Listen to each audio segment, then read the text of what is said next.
Hi everyone, this is Jen Hebert and I'm going to post this tutorial to show you how you can use screencast-o-matic to screencast your lessons. So I'm using my iPhone so that you can see everything and not just what it will record on my screen. So right here I have screencast-o-matic open and I've already set up my account and linked it to my Chefset account. So once you do that, you can click Launch Recorder. You'll get this prompt to open the recorder. It'll load at the bottom.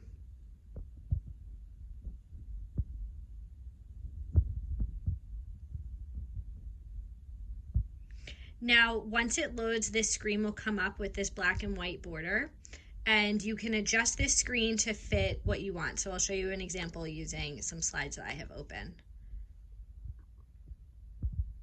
So right here you can see, so I can adjust it to fit my slide.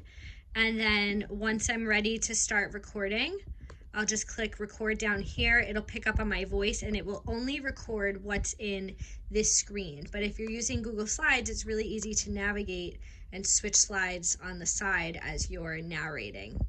Once you're done making your video, you click pause. You can replay it back to yourself. You can start over if you hit this trash button. But if you are done, you want to go here and click done.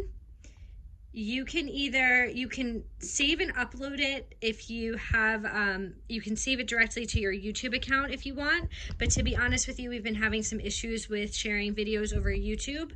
So what I've been doing is I've been saving them as video files on my desktop.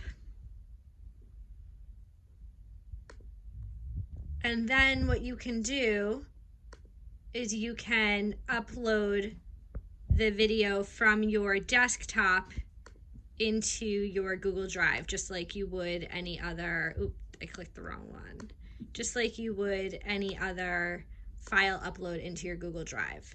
So let's say I want to upload, here's the screencast that I made last night.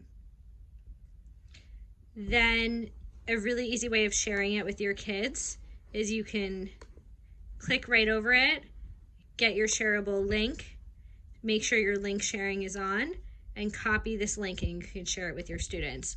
Hopefully this was helpful. I tried to keep it short, but if you have any questions, please feel free to post them in the stream. Thanks, bye.